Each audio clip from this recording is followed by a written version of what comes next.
когда он нерадивых чиновников по полной программе ругает.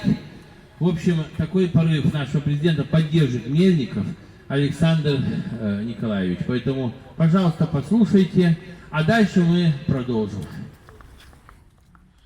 Причина одна – в пофигическом отношении правительства к поручению президента.